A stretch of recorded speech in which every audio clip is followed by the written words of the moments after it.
차원이 다른 방송 풍수명가입니다.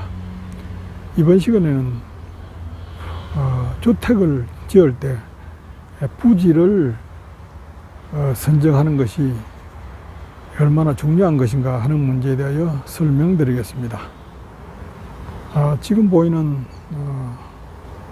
이 주택의 그 뒤쪽으로는 전형적인 그 논으로 형성되어 있습니다.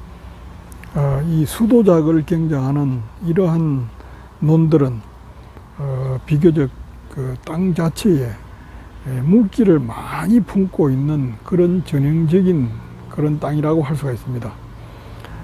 이러한 그 뒤쪽으로 논들이 위치하고 있는 그 앞쪽에 주택을 지을 때는 보통 논을 그대로 대지화해서 건물을 짓는 경우가 이와 같이 많이 있습니다. 이런 경우에 풍수적으로 살펴볼 의미가 있습니다. 이런 집들의 가장 큰 문제는 바로 집 하부의 물기운입니다. 이런 곳에 집을 짓고자 할 때는 가장 먼저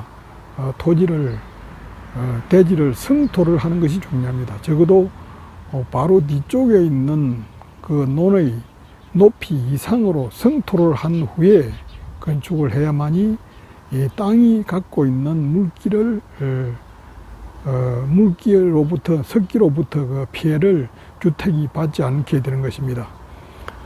이 사람들이 주택에 살면서 땅 속에 물기, 습기를 많이 머금고 있을 때는 굉장히 건강이 나빠질 수 있는 그러한 그 문제가 있는 주택이 되는 것입니다.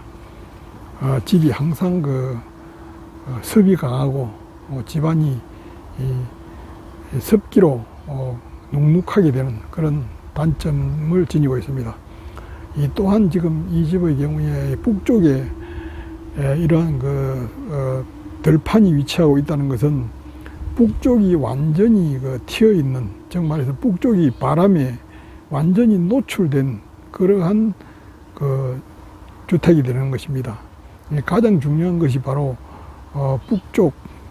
북쪽의 바람을 막아주는 것이 주택에 있어서의 가장 기본적인 조건인 것입니다.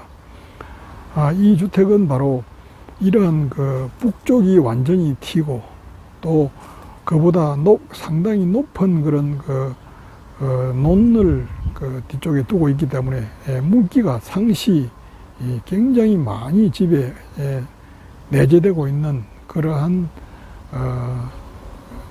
땅의 특징을 갖고 있습니다. 이러한 집은 풍수적으로 아주 나쁜 집이 되는 것입니다.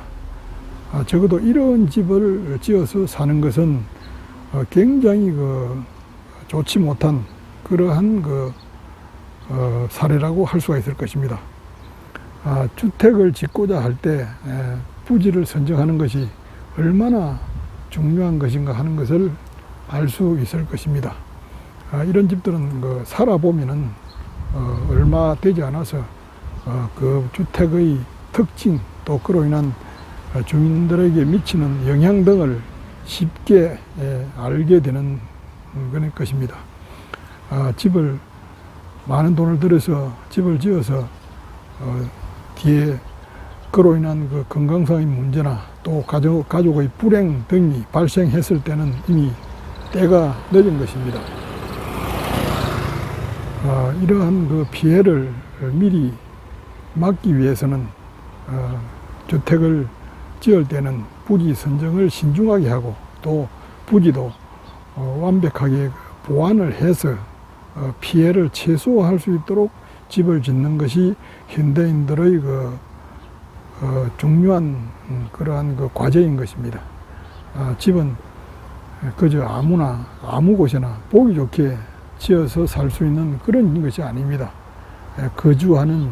상시 거주하는 주택은 정말 집안의 기운, 생기가 사람에게 직접적인 영향을 미치기 때문에 그 기운을 어떻게 좋은 기운으로 집안에 만들 것인가 하는 부분을 생각하면서 주택을 건축해야 하는 것입니다. 구독을 안 눌러주신 분께서는 한 번만 눌러주시기 바랍니다. 감사합니다.